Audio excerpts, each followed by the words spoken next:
My name is Dr. Brooke Kalisiak. I am the owner at Legacy Physical Therapy and am one of the co-creators here of Menopause Strong. And I am super excited for the talk tonight. And like I just said, we are recording this. It will be emailed out ahead of time. And so I'm kind of going through and muting people. Jen, I think I accidentally just muted you. But Jen's going to talk first, so I'm going to hand it over to her to let her introduce herself, and then we're just going to get the show on the road, and there will be time at the end for you guys all to ask questions, so we hope you have questions that you want to learn about, and so let's get going. Awesome. Thank you, Brooke. It is such a pleasure to have, like I said, this little date night with you all this evening. And my part of the conversation is looking at nutrition strategies to support our strength, our muscle mass, and deal with all of the things that kind of happen to our bodies without our permission. I know some of you all, but my name is Jennifer McDaniel. I'm a registered dietitian. I'm owner of McDaniel Nutrition Therapy, a nutrition private practice based in St. Louis. I myself am in the perimenopause or menopause transition. I have 3 boys that I just locked out, 14, 11, and 9. And I'm also a co-author of a Mediterranean table cookbook. I bring that up because people ask a lot about what are some of the best dietary patterns and ways to eat to support this phase of our life. And I think the Mediterranean diet has a lot of research behind it. I'm not going to get into that part this evening necessarily, but I do think that if we're looking up recipes or we're looking at menu patterns and ways to kind of orient ourselves, the Mediterranean way is a wonderful one. So I have noticed this for myself. I'm assuming that you all have noticed this for yourselves as well, or you probably wouldn't be here. But there's so much information out there, which is great. It's wonderful that there is more research being done for women. There is more information that we have on this phase of our life. But at the same time, there can be so many people with many voices, and we can come upon conflicting evidence, and it can make us feel like we don't know what the heck we're doing. And I want to just say, that I am sure everyone in this room does know how to care for themselves and knows how to eat and knows how to fuel. And today I'm going to be pointing in a few different directions to hopefully give us some evidence around that. But I encourage myself, I encourage my clients at McDaniel Nutrition to notice how they feel when they hear someone speak to them about their diet or how they should care for themselves in this phase. And if they feel like it's encouraging and they feel like it's, empowering and it's not scary and it's not limited, that's kind of what we're looking for. So really tuning into ourselves and sensing what approach feels right for you, because just because we're all maybe in this menopause transition together doesn't mean that what's right for me is right for someone else. So we still need to personalize this information, and we want to seek out experts that we trust and maybe consider muting some of the other voices that seem to be not so helpful. And then all of the things that both Brooke and I are talking about today, these are things that we want to like try on and see how it feels. I mean, we're hearing so much about protein, and we're absolutely going to talk about that. And I've had clients come into my office and say, I've been told to eat this much protein, but it doesn't feel good for me. So we kind of want to experiment, like what is the right amounts of different foods and nutrients that really fuel us and meet our personal preferences and needs. So just to kind of keep us all on the same playing field here, menopause defined. Menopause is when menstruation no longer occurs a year after your last period. And this usually happens for women between the ages of 45 and 55, with that average kind of menopause being at the age of 51 or 52. The 2 main hormones that are involved with all the symptoms that we experience as women, primarily, which I'm sure you all are familiar, is estrogen, and then progesterone being the secondary hormone that really can help with or be a problem with some of our symptoms. So then this perimenopause that we hear about is that transitional phase, and it can be anywhere, 4 years leading up to menopause, up to 8 years. So these are things that we possibly could be dealing with for a very long time. So it's wonderful to try to get this information on how to support ourselves. So I want to talk a little bit about, we're discussing muscle, we're discussing body composition changes, and a lot of my clients will Possibly. go. Brooke, can you make sure everybody's Yeah, muted? Pretty please. I'm going Thank you. through. So Jen, hey, I'm gonna stop you right now for a second, Jen, because Okay. all of us, because I'm only seeing your front slide right now, your Oh, title okay. slide, It's not, and it's not, it's not not moving forward. advancing right now. Yeah, so I just asked the audience if people were, and people are Okay. not. Let me try to reshare it. Yeah. So How is that now? that appears to be the slide that we're on. So try advancing it and seeing if it Okay. goes forward one. Did There that we go. work? Yep, we're Okay. moving slides now. Huh. Okay. Yeah, it Back must have in been business. okay. Thank you. Thank you. Thank you. So, so reasons behind our changing bodies, because today my part of this conversation is focusing on the increase of body fat that can happen, that does happen, and then the muscle changes. So, a lot of times we will hear that because we're in perimenopause, we're going to lose a ton of muscle. It is not because we're in perimenopause that that happens. We have a reduction in muscle mass with time due to aging. That is kind of the normal process that happens with muscle. It happens with muscle strength, happens with muscle fibers. It's really unrelated to a decline necessarily in estrogen. It also can be exacerbated if we have changes in activity. You know, sometimes when we get older, there's slight decreases in activity. I mean, if we're, really active with our kids when they're younger, and then as the kids get a little older and we're not necessarily needing to be quite as active, we have just a change in like our everyday activity of our lifestyle. So it's normal to lose a little bit of muscle mass, but obviously it's not ideal. Mitigate that as much as possible.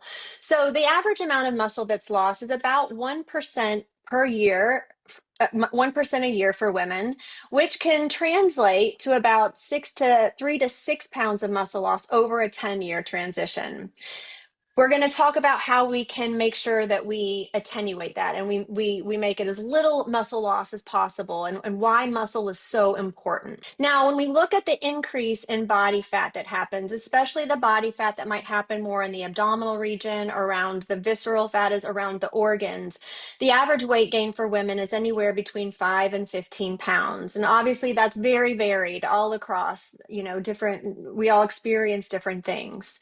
That is absolutely due to this decline in estrogen that happens in the menopause transition. Also related to a decline in estrogen is this slight increase in what we have with insulin resistance. And insulin is the hormone that allows us to use carbohydrate or glucose efficiently. So sometimes we'll see a slight increase in blood sugar control, or what's called a hemoglobin A1C, with the aging process as well. And I think a lot of times we also hear, oh, that's why women shouldn't be having so much carbohydrate. But I'm going to talk about why carbohydrate is so important for us as women during this phase of life. And then estrogen also plays a role in the hunger and fullness hormones. Leptin and ghrelin are those. Estrogen it can help suppress hunger. So as estrogen declines, we might notice that we're hungrier. We notice that we get hungrier more Marijuana. easily. That's also related to this decline in estrogen. And then sometimes clients will say something like, well, I think because I'm in perimenopause now, my resting metabolic rate has tanked. Actually, resting metabolic rate, or how many calories we burn over a course of 24 hours, that doesn't really change a whole lot between the ages of 20 and 60 years of age. So, resting metabolic rate, or how much energy we need, isn't really a big difference in this phase. The real changes might come in just an overall decrease in activity, physical activity for women. Okay, did my slide progress? Yep, we're good. Okay. So while we can't change some of these things, we absolutely can minimize the loss of muscle mass as well as bone, because estrogen is a big protector of our bone density as well. And that's why sometimes women will get diagnosed with osteopenia or osteoporosis in this phase of life.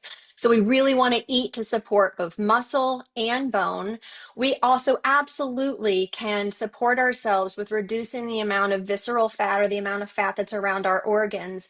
And the reason why we care about that particular type of fat compared to, say, subcutaneous fat, which is right underneath the skin, is that visceral fat is really related to inflammatory related diseases like diabetes, heart disease, even cognitive diseases down the road like Alzheimer's.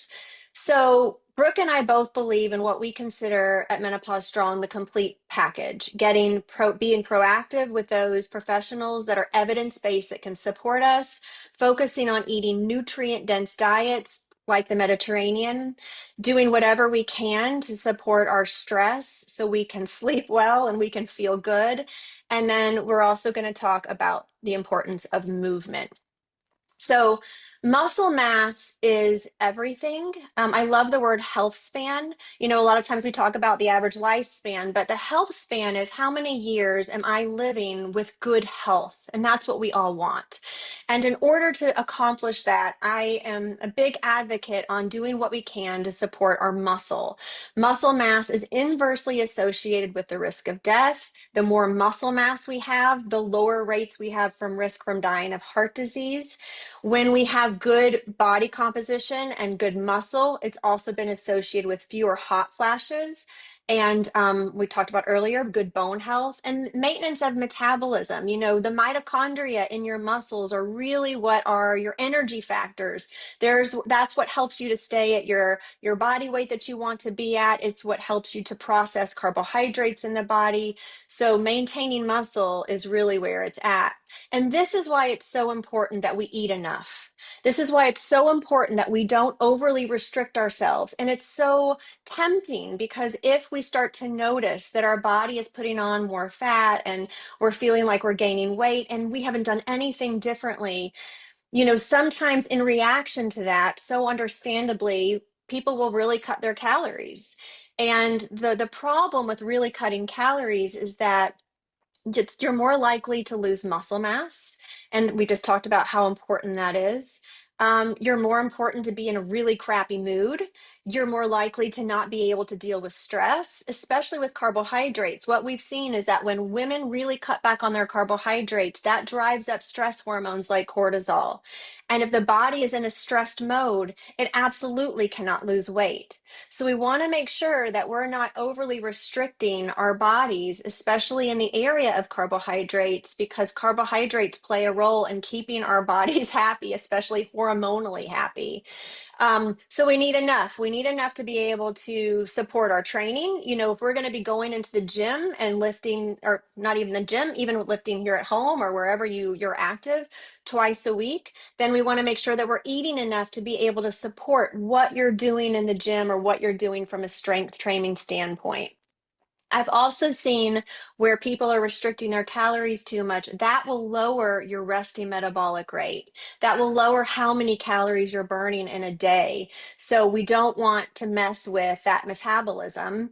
And of course, the other important piece that I think is the most important thing is our quality of life. We want to be able to enjoy what we're doing. We want to be in a good mood. And when we are restricting, it just messes with all of that. So, to talk a little bit about protein, because protein is everywhere right now. It is the complete halo of all the macronutrients.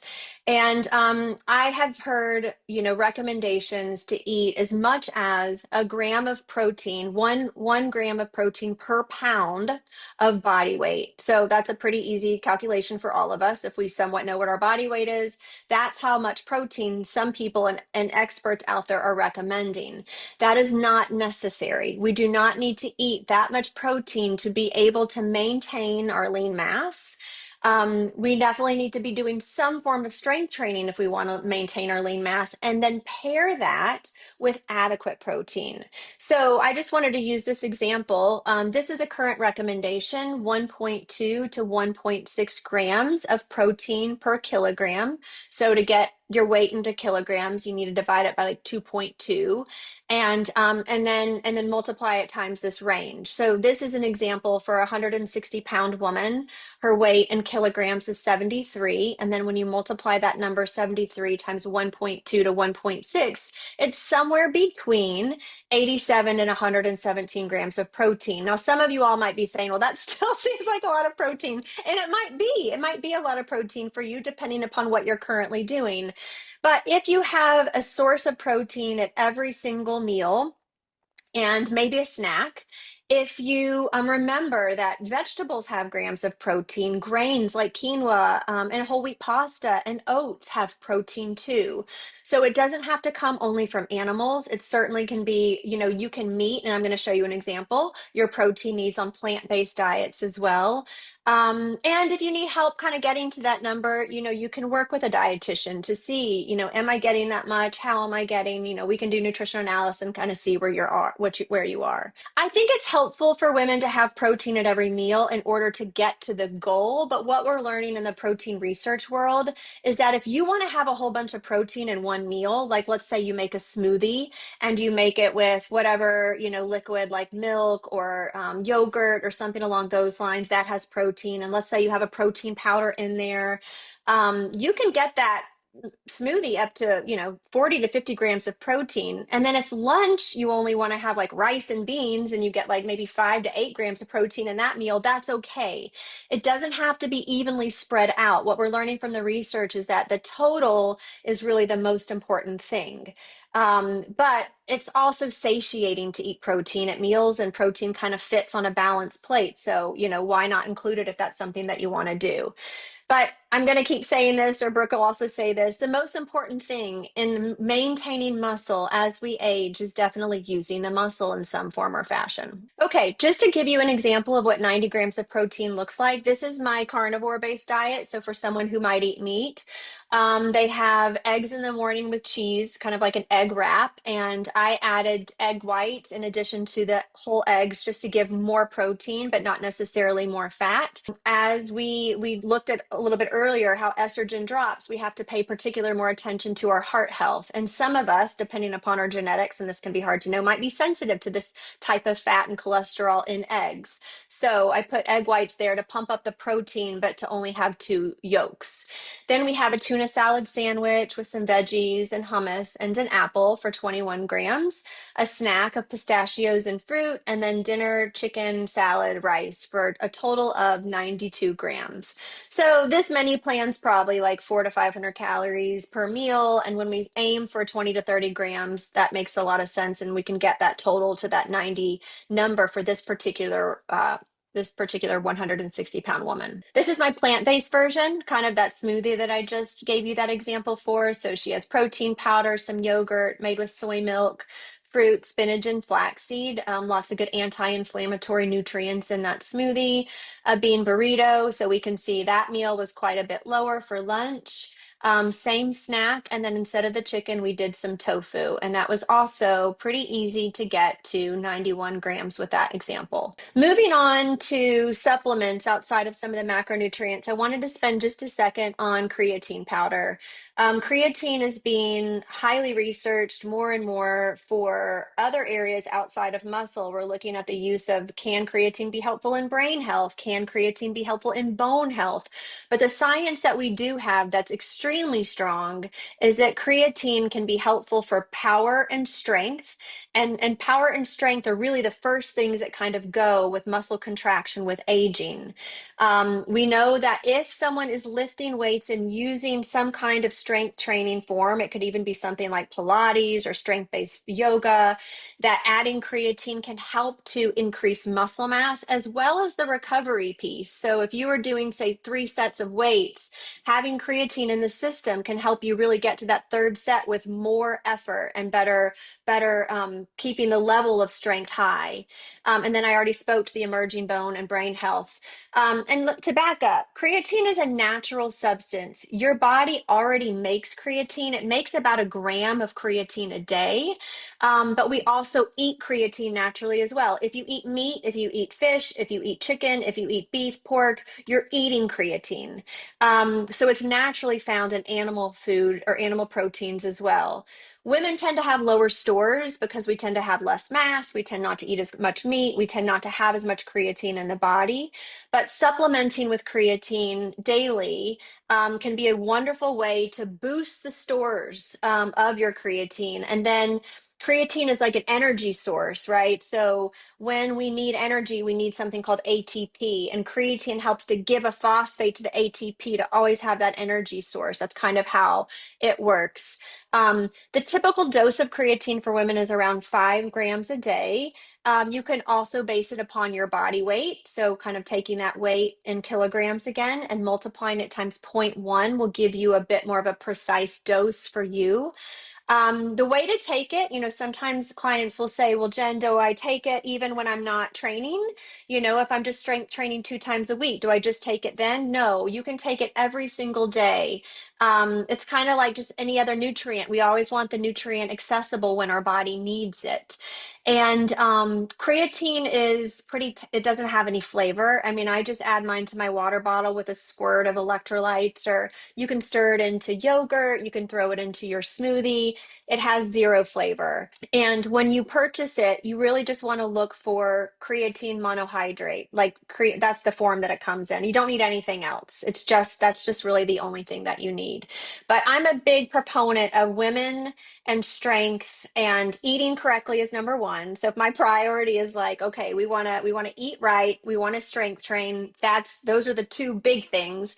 And then adding that creatine in is like just more scaffolding, around our goals here to maintain mass. But I think it's a really good one. All right. And I've said that like 1,000 times, so I can move on. Okay. I also wanted to talk a little bit about how we eat, the timing of when we eat to support maintaining the body fat levels that we're wanting, as well as the muscle mass that we're trying to aim for. And really, this is aligned, or this topic is called chrononutrition, or the nutrient timing, and how it aligns with something called our circadian rhythms.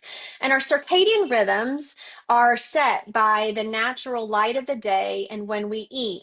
And when our rhythms are in line, our hormones work better, our muscles work better, our brain works better, everything works better when we have our timing right.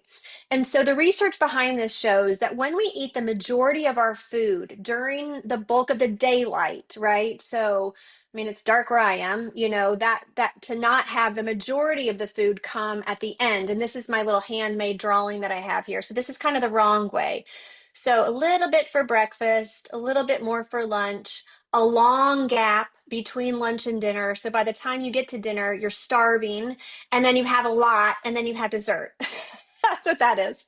All right, this one is a good solid start for breakfast, a good lunch, a nice snack, and then dinner doesn't have to be quite as grandiose. And if you want some dessert, we certainly have room for it. I just forgot to draw that in there because I love a sweet here and there too. But why is this important? So during perimenopause, we know that eating in this way can give us more stable energy for our mood, for our mental and physical performance. I don't know where our workouts come in, with these, it's all personal, but some people work out in the morning. So that's a great time to have a good breakfast. Some of us work out in the evening. So, if we think about having good, stable energy, okay, great. I've had all of this wonderful nutrition, and now I can have a solid workout after work versus like, oh, I'm working out, before dinner and I didn't really have a whole lot during the day. So this pattern of eating is so wonderful for our physical performance as well as our mental performance. We've also seen from the research that when people have a larger start to the day, that helps to really set their hunger and fullness hormones. They just don't say they have as many cravings throughout the day. They don't say they're as hungry throughout the day. So it's wonderful for appetite regulation to upfront more of our nutrition. And we also are more insulin sensitive, and we're better at breaking down fat earlier in the day than later at night. It doesn't mean that we can't do it at night by any stretch of the imagination. We're just more efficient earlier in the day. So this is kind of my plug to say, can we eat a little bit more during the light of the day when we require it? And so some ways to kind of do that, eating breakfast. And a lot of my clients just aren't that hungry in the morning. So maybe they'll have something a little bit smaller, and then lunch will be a more substantial meal. I already talked about the importance of enjoying carbohydrates in the morning. I mean, if you are trying to like reduce how much carbohydrate you're eating from grains or fruits, which I don't necessarily recommend, but if that's something that feels helpful to you, don't do it in the morning. Do it more in the evening time. If you want, fish and vegetables for dinner and you don't want pasta at night, then that's a great time to do it. But enjoy those carbohydrates in the daytime because that's when we can really handle them well. Um, Not eating too late at night has also been shown to be helpful for optimal body composition. Trying to have a time period where you have dinner and then you have a couple of hours before you go to bed. I experience reflux here and there, and I have found that's really helpful to me to not get reflux and then therefore have a better night's sleep because we know that sleep is so important to body composition as well. And then I'm a big proponent of an afternoon, I call it a mini meal. It's not just a snack. I mean, I think of this as almost like a mini meal. I love to arrive at dinner ready to eat, but not starving. And having a good solid afternoon snack seems very helpful for that. So this is actually what I had today. I mixed up we had to make some energy bites for my business, and I had canned pumpkin hanging out. So I used a little canned pumpkin, plain Greek yogurt with some honey, a little bit of peanut butter, and I stirred that up and I made a dip and I had a big apple and I ate that. And that was awesome. I felt so good the whole afternoon. Another good like protein, fat, string cheese, and pistachios for people who don't do dairy, because both of those examples have dairy. I have hard boiled eggs and a wrap of some avocado. So it doesn't need to be just something really super small. See what it feels like to maybe have a little bit more fuel at that time. So my biggest take homes are we never want to suffer alone, and you're not, you're here. And I'm so happy that you are, and if you have any questions, please feel free to stay around. Brooke and I will stay here, 30 minutes after this is up. So please feel like you can put them in the chat or you can unmute yourself and ask us. My other big take home is eat enough. Don't shortchange yourself. Don't shortchange your training. Don't shortchange your mood. If you're looking for more dialed in kind of prescriptions around that, you can work more closely with a dietitian. Move in a way that brings you joy. You don't have to lift weights to get this strength. There's so many different ways that we can enjoy movement and still build muscle. And yeah, don't save up all your nutrition for the evening show with Netflix was basically my last point. So this is my team at McDaniel Nutrition.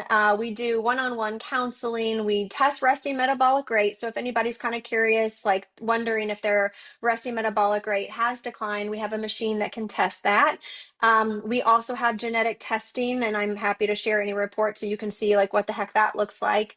But what I really wanted to share with you all tonight is my Substack newsletter. I'm writing about perimenopause actually tomorrow. It comes out every Friday, and I just kind of write whatever's on my mind. And a lot of times, whatever is on my mind is what's going on in my own life. So it might be about perimenopause quite a bit.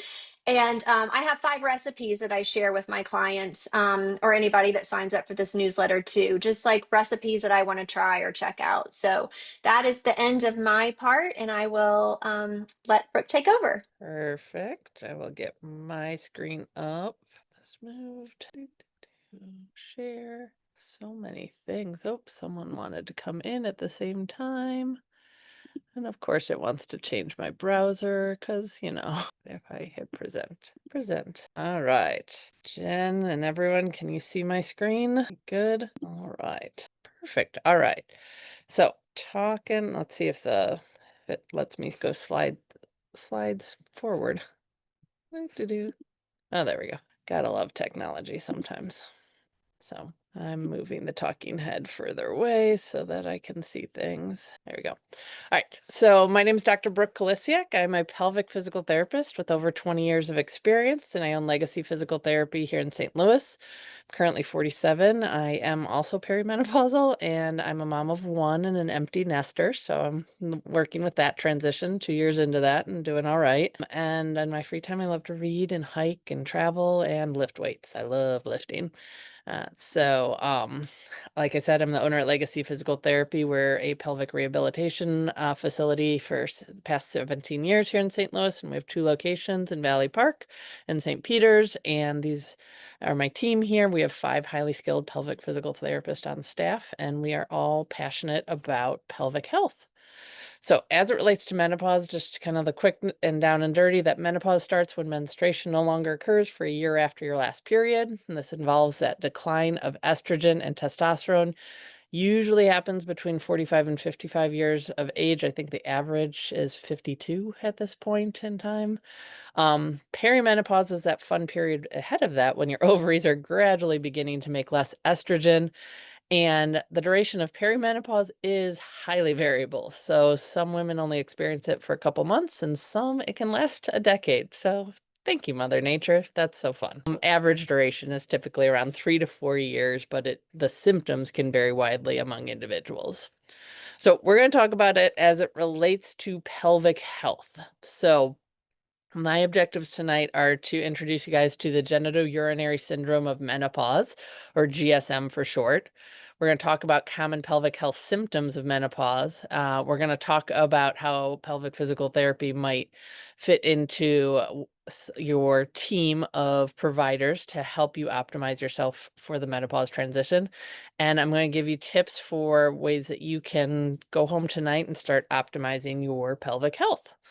So, genitourinary syndrome of menopause. So this name changed a couple years back to GSM, which it's much better than it was. Vaginal atrophy was the last one. I was like, oh, that just sounds sad. So genitourinary syndrome of menopause is much more all-encompassing. So this is the things that are caused by that loss of estrogen during the menopause transition. And this describes multiple changes occurring to the external genitalia, the pelvic floor tissues, your bladder, your urethra, as well as loss of sexual function and libido. So all of this can kind of be part of it, or we can have certain parts that are affected with it. The most common symptoms of GSM are bladder leakage, urinary tract infections, pelvic organ prolapse, pelvic pain, vaginal dryness, vaginal atrophy, pain with sex, and low libido. And we're going to go into each of these in a little bit more depth, but these are some of the main things that people may experience if they're experiencing GSM. Many things can contribute to us developing GSM. So just because you go through menopause does not mean that you're going to develop all of these. And things in our past and what's going on with our body can contribute to it. So a woman's pregnancy and childbirth history makes a big impact on how her body is going to recover later on, and react as it goes through menopause. So like changes through how our tissues were stretched out and how they healed after delivery can have a big effect on it. Some women already have lower estrogen levels, and so their body's already kind of in that lower estrogen state, and so their tissues have been changing for a longer period of time. We can start to see decreased collagen in the area, which is going to affect how well our tissues can recover and support things. There's oftentimes a lot of medications underlying things that can cause, in my world, constipation and dryness. If we're having pelvic health issues like bladder leakage or pelvic heaviness or pain or that, constipation is definitely something that we want to be avoiding. And unfortunately, a lot of things that we take to help with other ailments can contribute to constipation, and make that even more problematic as it relates to symptoms that you might be experiencing. If you are dealing with urinary leakage symptoms already, unfortunately, a lot of pads can be kind of irritating on the skin. And so it's like, well, we need the pad there because we're leaking, but the pad being there irritates the skin, and that can lead to more pain issues or potential for urinary tract infections. If you have history of any abdominal or pelvic injuries or surgeries, so if you had a previous like tailbone fracture, or maybe you're like me and you had your gallbladder out a couple of years back, so you have abdominal incisions, or you've had C-section. So any type of surgeries in that area are going to affect how your tissues are going to weather the change or the transition into menopause. As Jen talked about, you're going to see that decrease in muscle mass. Hyaluronic acid is stuff that helps to kind of keep our tissues plump and supple, and we start to see a decrease in that as well. And that we can see that increased vaginal dryness, and you may already have existing overactivity of the pelvic floor muscles that may be have been around for years. And now with the changes that come along with the hormonal changes, we start to see more pelvic health issues show up because of that. And we'll come back and touch on that topic more as we talk about some of the different symptoms and areas that women may be experiencing problems. So one of the most common areas that we see problems start to occur is with bladder leakage. So 30 to 40% of women will experience bladder leakage at some point in their life, and it does get more common as we age. It is common, but not normal. So we're not all walking back down the path to diapers. So bladder leakage comes in many different forms. So stress leakage is that type of leakage that happens like when we cough, laugh, sneeze, exercise, run, lift something, jump. It's a pressure situation where the pressure down through the bladder and the pelvic floor is more than they can resist back against. Urge incontinence is when we get that urge to go and we can't get to the bathroom in time. So sometimes that happens where we can leak a little bit right as we stand up. For other women, they make it all the way into the bathroom, they're pulling down their underwear, and then they start to have some leakage right over the toilet. So urge incontinence can fall into kind of any of those scenarios there. And then mixed incontinence is a combination of both urge and stress. And that's something we commonly see, is that people have all sorts of, like, a little combination of both. And that, so I put the last bullet point in, light bladder leakage. So this is what I see on all of the advertisements for poise pads and the latest and greatest, like, underwear that absorbs our urine. And that is that light bladder leakage, like, it's just a normal part of aging, that here's our latest and greatest product to take care of the leakage. And it's just, I'm here to say, it's not a normal part of being a woman. It's common, but we shouldn't have to just accept the fact that we're gonna pee our pants as we get older. And there are definitely things that we can do to make a difference on that. And so although I'm happy that the commercials are talking about women's health issues, I'm not happy with the message that gets put out there for it. So moving on, another symptom. Oh, someone joined us. Sorry, I'm letting someone in. Another symptom that of the genital urinary syndrome of menopause is pelvic organ prolapse. So up to 50% of women who give birth may end up with pelvic organ prolapse at some point. And this is a dropping of the pelvic organs into the vaginal canal. So if we look at the picture here, this is a side view through the body, and we've got our pubic bone in the front, our bladder and urethra, our uterus and vagina, and our rectum and anus, and then the tailbone in the back. And the pelvic floor kind of makes a bowl underneath this area here. And we can have many different types of prolapse. So this is where the bladder's kind of tipping back, and that's called a cystocele, or the rectum can tip forward, and that's called a rectocele. The uterus itself can start to slide down and do a uterine prolapse. Even our small intestines can kind of sneak through the area and potentially bulge out a little bit, and that's called an enterocele. And some women think that if they've had a hysterectomy that they are not at risk for a prolapse, but that is not the case. Just because we don't have a uterus doesn't mean that we can't have a prolapse. The vagina itself, the vaginal vault, can start to slide out, or the bladder or rectum can kind of tip in those situations as well. Symptoms of prolapse vary. So it can be pressure, heaviness, fullness. Some women notice a bulge in the vagina. Some women notice a difficulty with peeing and pooping, or a change in their ability to. There can be leakage associated with it. There can be pelvic pain, back pain, hip pain associated with it. So the symptoms you experience are kind of related to the type of prolapse that's there and kind of how your body reacts to it. So for each woman, it's kind of highly variable. One of the key things I want to say is that it is important to continue to be active with prolapse. And unfortunately, a lot of times we get scared to move.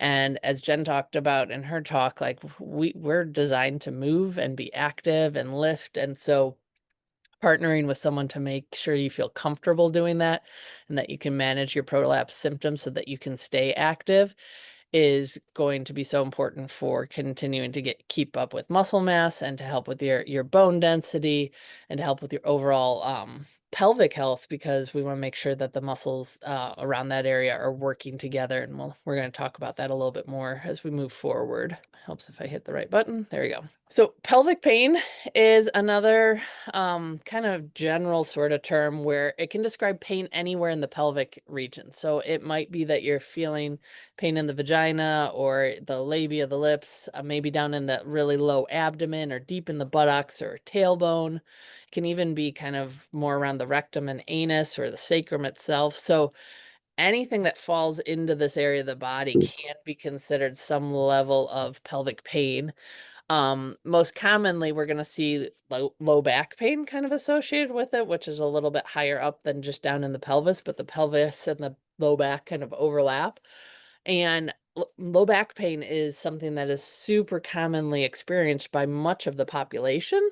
It's probably one of the most common musculoskeletal issues that people end up seeking treatment for is because their back's bothering them.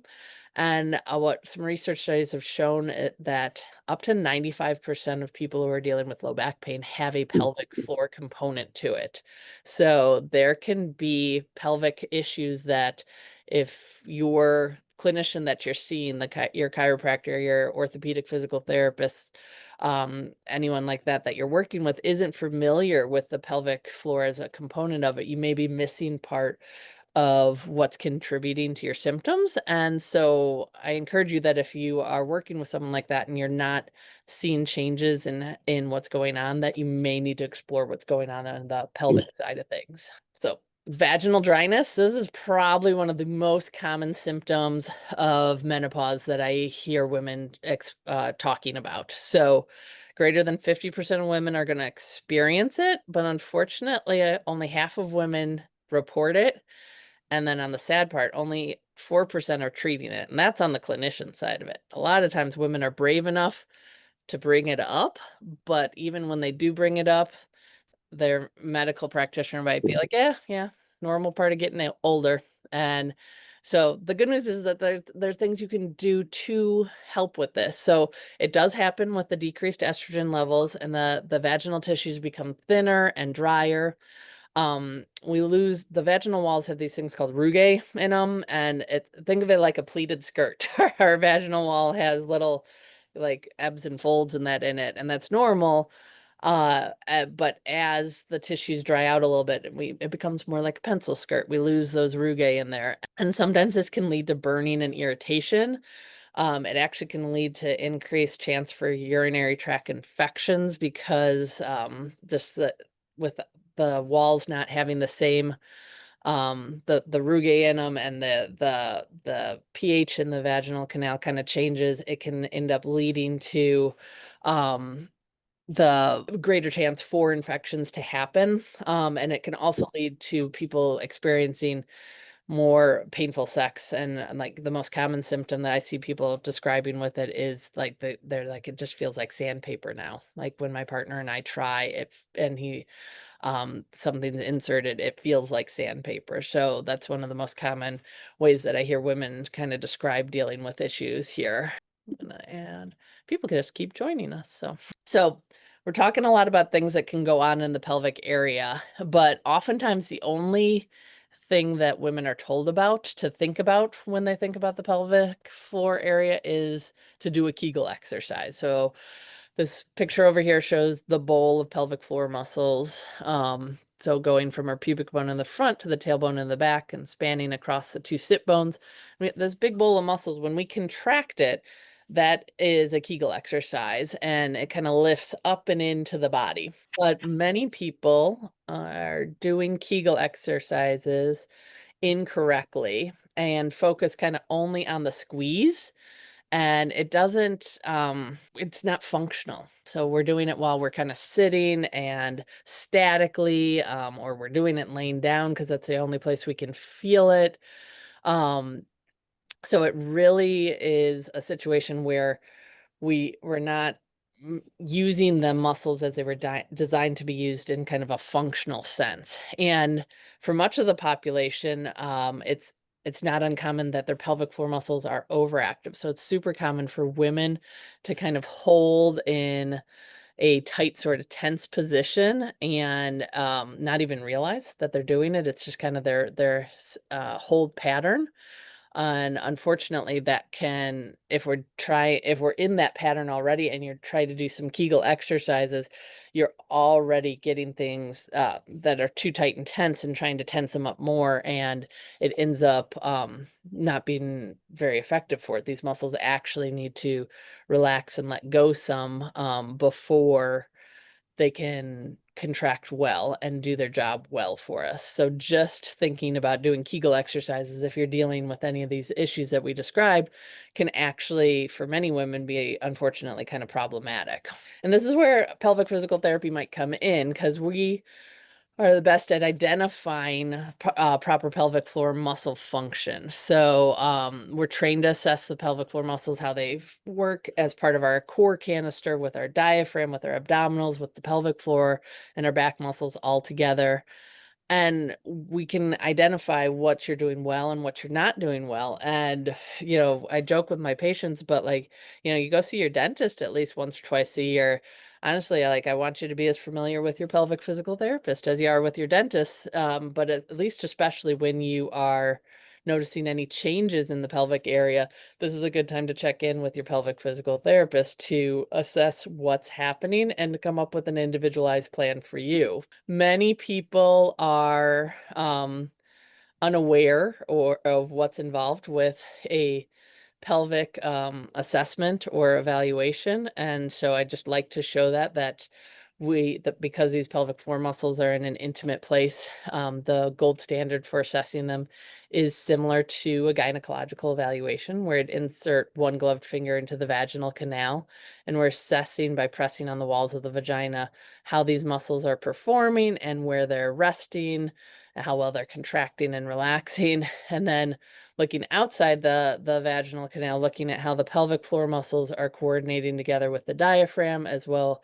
with the abdominal wall and the back muscles. And that's often done in standing and in laying down, and seeing how everything kind of coordinates together. So I want to leave you guys with some tips that you can go home with to start trying to optimize your pelvic floor health. So one thing to think about is that our posture does affect our pelvic floor and our pelvic health. And so I couldn't get, the rights to Donald Duck. So we have this hip hop Donald Duck here, but we want to think about avoiding a situation where we're either Donald Duck, which is where we've got like kind of that big booty sticking out the back, we're really arched, but on the flip side of it being Pink Panther, where we're so straight up and down that we don't have any curves in our spine. We're designed to have some curves in our spine. That's what helps us kind of cushion the load a little bit.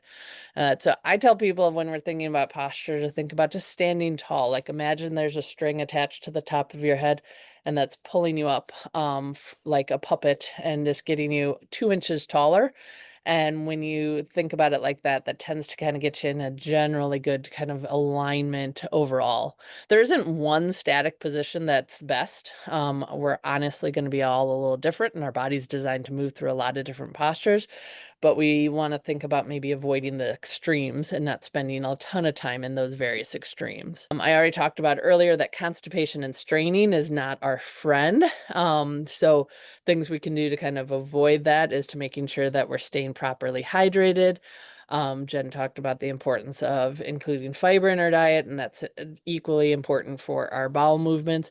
And how we sit and position ourselves on the toilet makes a huge, huge difference as well. This is one where I feel like the male counterparts kind of got this right. Not that they use a stool, but they definitely kind of sit with their knees up, leaning forward on their knees, maybe their knees out wider than their shoulders a little bit. So oftentimes I kind of jokingly call it the guy reading the Sunday paper pose, but definitely thinking about using a stool so that you can get your knees up higher than your hips, because that really helps to open up the pelvic canal and really kind of let the pee and the poop come out easier so that you don't have to strain. So Squatty Potty makes a great stool to go in front of the toilet, and it is one of my personal favorites to recommend to people to use. And it is not a height thing, it's just getting your knees up higher than your hips. I say that because I'm 6'1", and I use a Squatty Potty, so it's definitely something that can be helpful for all people. As it relates to vulvar and vaginal health, we want to be thinking about moisturizers for this area as well. Just like we put moisturizers on our face, we might be, especially when things are decreasing and we're dealing with that tissue being drier, we want to think about moisturizing down there. So when we're looking for a good moisturizer down there, we want to maybe think of one that has hyaluronic acid in it. Some of my favorites are this Good Clean Love. Sweet Spots Lab makes a good one.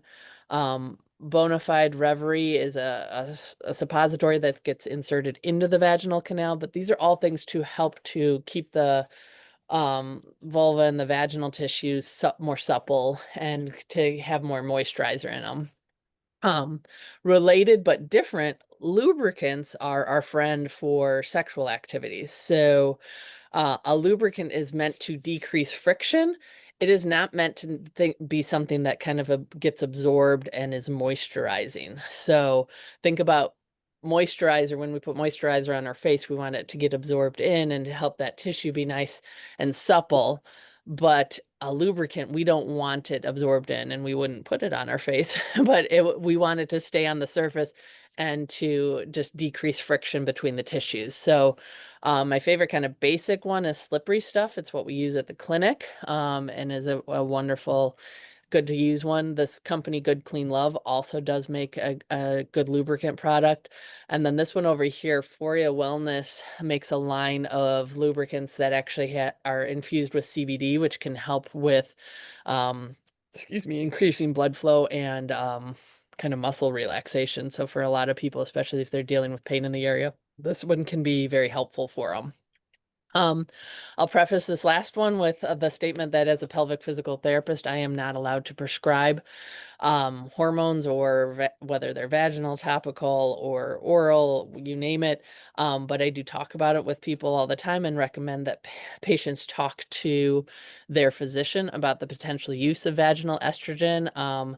This has recently come out with the American Urological Association guidelines to be used as a kind of a preventative measure to avoid urinary tract infections. And the use of vaginal estrogen has shown to be safe in pretty much the majority of various patient populations, but it's definitely something to talk about with your gynecologist or OBGYN to see if you're a candidate. But most people are a candidate, even if you're not a candidate for systemic, like oral or whole body estrogens.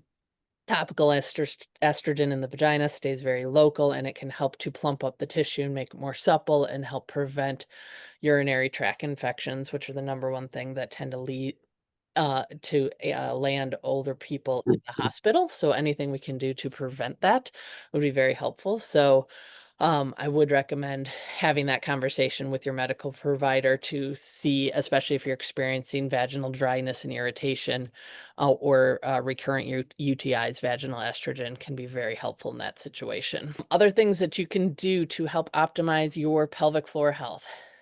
Move daily and in a variety of ways. We all have our favorite things that we like to do, but our body needs variety with it. And uh, but like Jen said, you got to enjoy it. So figure out the things that you like and that make you stay active. Okay. Because that's when people are like, what are the best exercise for you? And I'm like, it's the exercise you'll do. So we got to figure out the ones that you like and enjoy. Practicing core breathing on a daily basis can be helpful. So we oftentimes as women don't take time to slow down and take big, slow, deep breaths. I do recommend doing this in a relaxed position, like reclined in a chair or laying down on the bed. But think about taking a big, slow, relaxed inhale, where as we inhale, everything expands out. So our diaphragm ends up coming down, our belly will come out like we're filling up like a balloon, and our pelvic floor even goes down a little bit. And then as we exhale and our diaphragm goes back up, our abdominal wall and our pelvic floor come back in and kind of recoil back in or almost deflate back in. So I oftentimes describe it as we inhale, we're filling up our innards like a balloon. And as we exhale, everything's deflating. So trying to do that big and slow, relaxed breathing.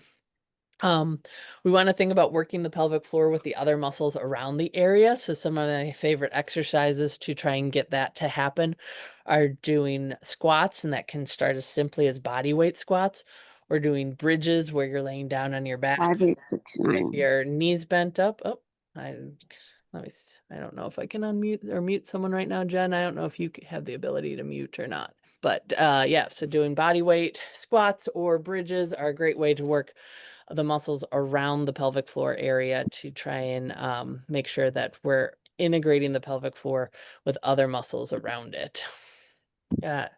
So you might be wondering, when would I need to think about calling in an extra help? I like to keep it simple. If you're experiencing one of the 3 P's with exercise, so pain, pressure, or peeing, um, none of those are normal. Okay, we want you to be able to be active without any of that happening. If you're noticing some of these symptoms of GSM that I've just been talking about, then that's definitely a time where you would want to think about it.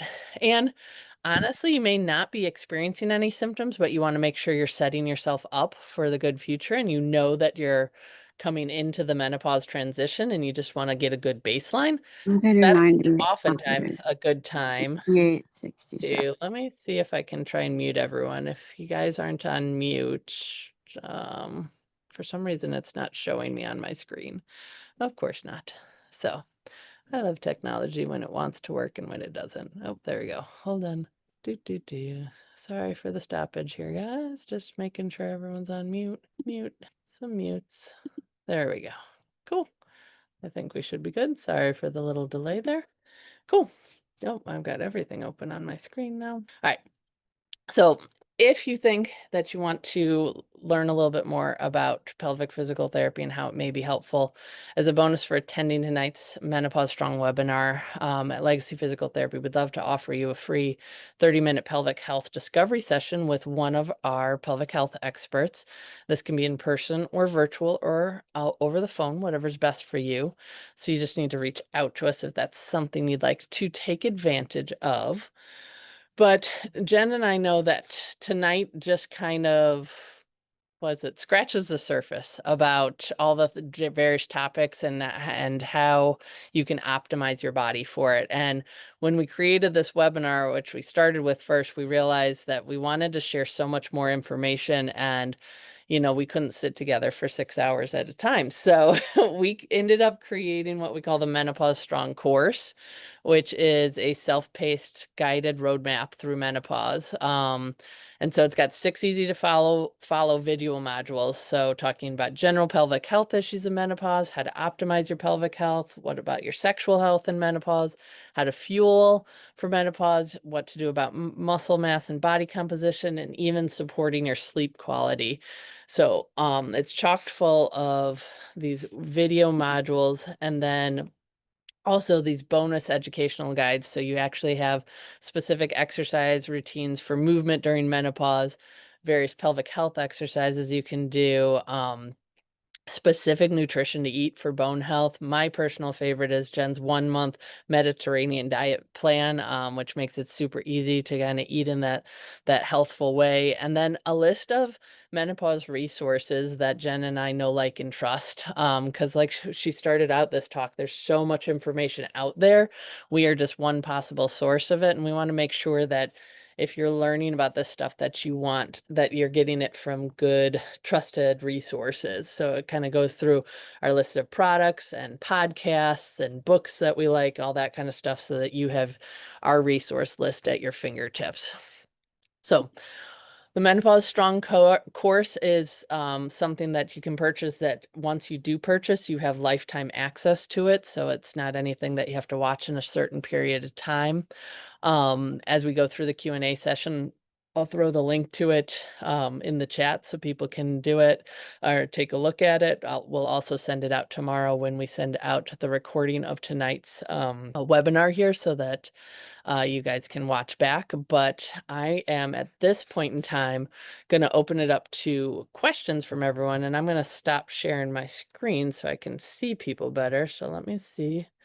I can hit escape and stop sharing my screen. All right, there we go. I stopped my screen. So what questions can we answer for you? And it looks like there's one in the comments or in the chat already. And so is pelvic physical therapy covered by insurance? So when you're checking your insurance benefits, pelvic physical therapy falls under just normal physical therapy benefits. You don't have to look specifically for pelvic physical therapy benefits. So whatever your physical therapy benefits are your pelvic physical therapy benefits. And so then what also needs to happen is talking with the potential place that you're going to receive care at and seeing if they are in network with your potential insurance plan, or are they a cash pay service or out of network, because different practices do things different ways. So, but when you're checking benefits, just, figure out ask your insurance company what your physical therapy benefits are. It's pretty typical for people to have like 20 visits covered a year, but each insurance plan is different. So you want to check with them. All right. Jen, we got one for you. Yeah. How's Okay. my audio? Am I good? You hear me? Yep, you're good. Okay, so the good question about can your body absorb 30 grams of protein or more? We used to kind of say don't have more than 30 to 40 grams of protein at one meal because there's a ceiling effect with how much the body can utilize and absorb, etc. But actually, the research shows yes, you can absolutely utilize more than 30 grams at one time. And in fact, that one study that I was saying, how you can have a little bit more, like 50 grams, they showed that even up to 100 grams, which I don't recommend for anyone, but 100 grams of protein still gave the body the ability to break it down and utilize it and to build more muscle. So, yes, that answer is you can. And then what is the best brand of creatine powder? I always like to start off with when I talk about supplements, we want to look for third-party tested supplements. You want it to have and things to look for. You could look for USP on the label. That stands for United States Pharmacopoeia, but it's a third party that's going to test it. Or you could look at NSF, certified for sport. But you want to make sure that someone has looked at the supplement to make sure that what is in there, because over 30% of supplements have ingredients in there that are not listed on the label. So just for safety, we want to look for third-party testing. I really like the brand Thorne, Thorne. I think that is a very good one. Um, there's also some I've seen at Whole Foods that are third-party tested. The brand names aren't coming to me. But it's such a popular supplement now. And again, all you need to look for is creatine monohydrate and some form of third-party testing, and then, buying something that, of course, makes sense from a budget standpoint. And Jen, if I can add to that, because I saw something the other day that made me kind of not upset, but just there was because more research is being done and more people are talking about the benefits of creatine for women, and that they were talking about and comparing, they had basically a creatine that was for women that put all this other extra stuff in there that didn't need to be there and was charging like double and triple the price. And it was like that pink tax, like, you call something for women and you can throw a pink tax on it. And it's just like, no, like I just need just the creatine. That's all that I need. And it doesn't need to be special for women or anything like that. It's just the basic. So Yeah, no, yeah, they really try to sell us on all these things. And there's another question about supplements, probiotics. So, probiotics are, bacteria that we can take in supplement form. We can also get them naturally in food and things like sauerkraut and kefir milk and yogurt. So we eat them sometimes, but you can also take them in a supplement form. I don't typically recommend for the general public to just take a probiotic. What I actually see is that sometimes that can cause for some people, depending upon their own unique microbiomes, a little bit more bloating. I do have clients though that take probiotics that say that it helps them in that area. So it's not something that I think I always tell everybody to do, but I think that if you're trying to just get in a wider variety of good gut bugs, then you can try it. Um, I again would go back to third party testing and again Thorne's got some good ones, Nature Made has good ones. I actually if you want, I'm gonna pop my email really in here real quick. I have a chart for anyone who's interested in probiotics that you can look at the type of strains and why you're taking that type of probiotic, because that's really the goal. Like if we're trying to support some area of our health, we want to take the right strains that are indicated for that. So I have a good chart that can help with that. It also has all the brands like Align and and food-based probiotics too. So feel free to copy that email, and anybody who kind of wants that chart, I can write that up for them. Um, and then I think the next question is for you, Brooke. Yeah. So as a strength coach, what do you recommend approach-wise for clients starting at the gym in regards to pelvic floor health, whether they're experiencing symptoms already or are concerned for developing symptoms?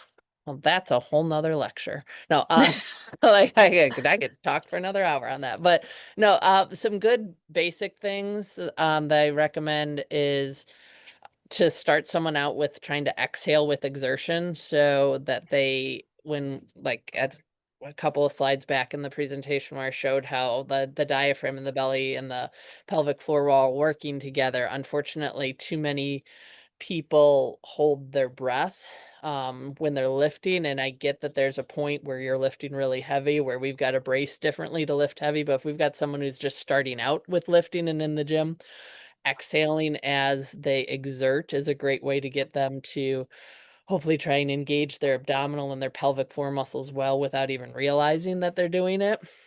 It's also good to help them kind of tune into if they can't do an exercise without holding their breath, and this commonly happens with like core exercises for a lot of women, they're like, my trainer's always telling me that I need to breathe, but I can't do this exercise without holding my breath.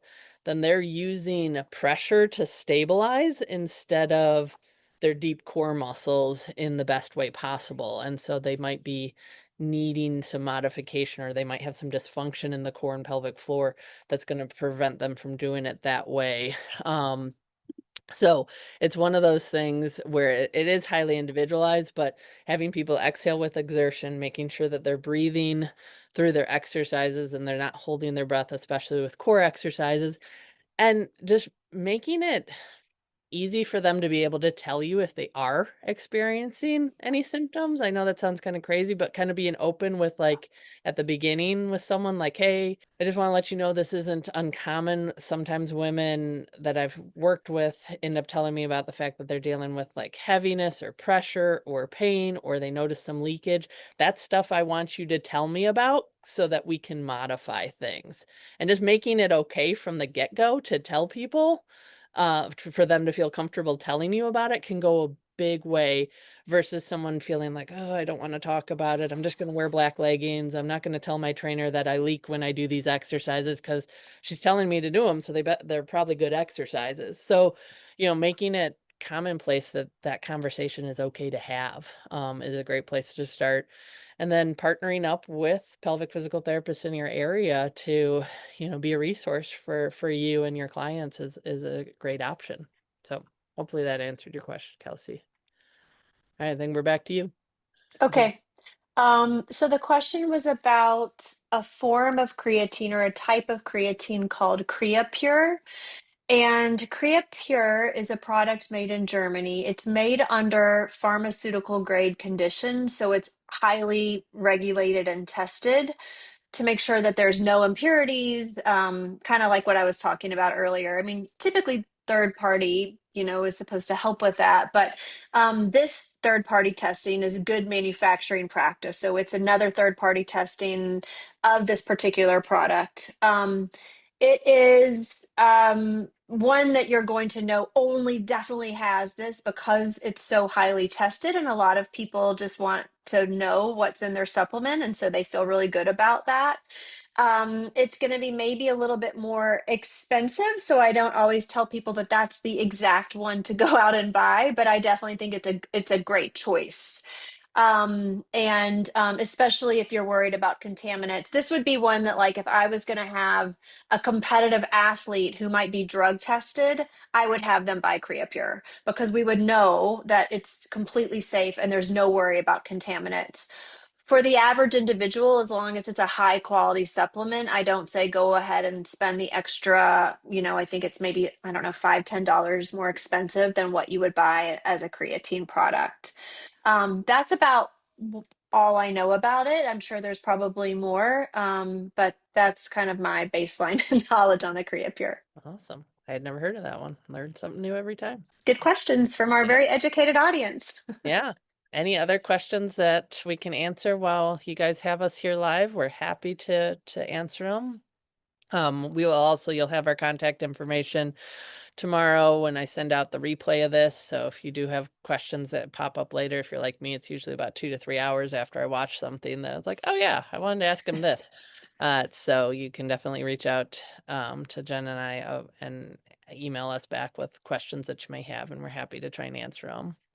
Oh, there's another one, Jen. Opinion on vegan protein powders. Oh, I don't know if you all just saw all the social media feed that I saw recently about I protein did. powders and lead, and so they were the concern was that is there lead, especially in some of the plant-based protein powders, and the criteria that Consumer Reports used to decide whether the levels were too high or not were based upon a California legislative standard, which is extremely low, like extremely sensitive, whereas the Food and Drug Administration has a much more acceptable, realistic range of contaminants or minerals or or metals in our food, and the levels that are set by the FDA are safe and we can trust them, and they're set actually 10 times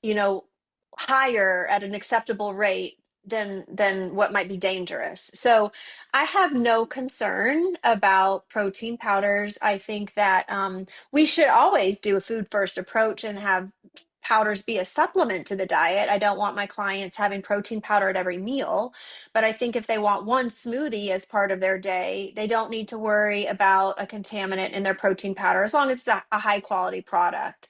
But going back to opinion on vegan protein powders, I think that they can be really helpful, especially if you're a vegan, right? If you're a vegan, it can be harder to reach your protein needs.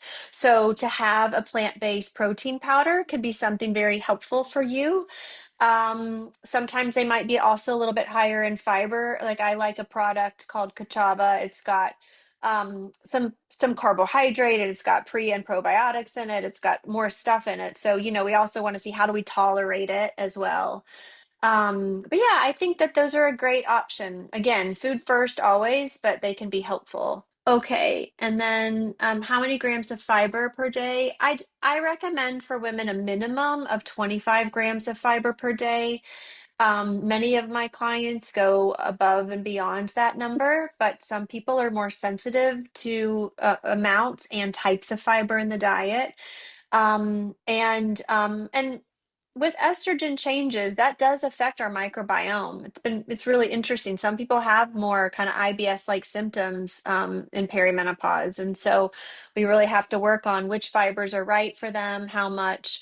But typically, getting a wide variety of different plants is really important too. It's not just about how much fiber are we getting, because I wouldn't want, oh, I got 25 grams of fiber, but it all came from one type of fiber. That's not ideal. We want a variety of different plants and different fibers to support our overall health. That's really what they say is best for heart health and inflammation and brain health and everything. We want a variety. So, yeah, minimum of 25 grams. And then I like the Live Well protein powder. I think, but my trainer says the vegan one base ones are not as effective and as well absorbed. I'm not vegan. I just like the taste, and it comes in small packages.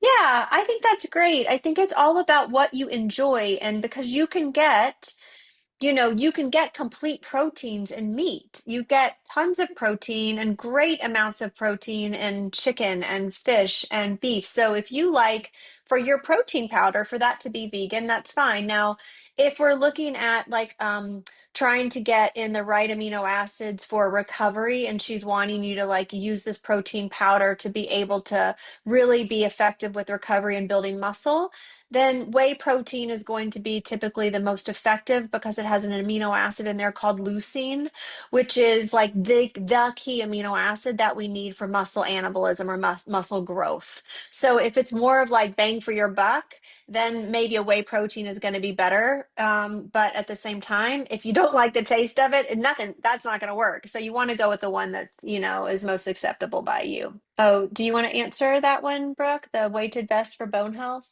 Oh, mixed bag. Such a mixed bag. They're all over the place. You go out to a park now, and you can't help but see everyone in a weighted vest. I don't hate them. I don't. That sounds bad. The research is very mixed, honestly, as to whether they are helpful for bone density, and that's so. If the weighted vest gets you out there walking more and loading so walking is a way to load your spine and hip joints and legs, and that it doesn't load your arms, but it loads those. Um, and that motivates you to get out there and walk, then cool. That's great with it. And it can make you work a little bit harder to potentially burn a little bit more calories than that, but it is not the end all be all that a lot of people are toting it to be, as far as like, you know, you walk in this weighted vest and you're going to prevent osteoporosis from happening. The research out there is very mixed. There isn't research that I've seen that says they're detrimental. So like there's no drawback other than you're spending money on it. But the research at this point in time is still very mixed as to whether or not they actually improve bone health. I would also just add, just as like maybe one little caveat is we want to make sure, and Brooke, you're the expert in this, but I'm just going to throw this out Yeah. there that we have good form when we Mm, walk, because if a vest causes you to walk with a different gait or it causes your weight to be at different spaces and you're doing a lot more walking, that might increase potential, just like, so not injury, but like mhm. maybe some niggles that you don't really like, you know, it could. Yeah, it definitely could. I mean, the benefit of the weighted vest is it kind of puts the weight all the way around you. Typically, it's not some of them are more just front loaded, but most of them kind of load all the way around. But yeah, it's true. If you already have kind of like a really forward hunched over posture, and that will only exacerbate it more and that. So yeah, it's one of those to think about correcting those things with it first. So yeah, good point to bring up, Jen. Thanks. Cool. Anything else we can answer for all you lovely women who joined us this evening? Well, we appreciate you coming out tonight, and be looking for an email from me in the morning with the link for tonight's class so you can go back and rewatch it.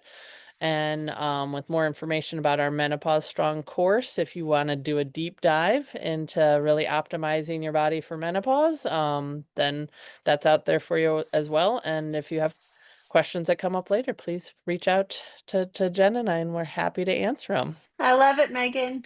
Perfect emoji. Thank you all. It's such a pleasure being with you tonight. Looking forward to being in communication in the future. Yeah, have a good one, guys. Thank you for watching our video. We hope you found it informative. We put out weekly content on pelvic health topics because we want people to be able to optimize their pelvic health throughout their lifetime. Make sure you like and subscribe our channel so that you're alerted when our next video becomes available.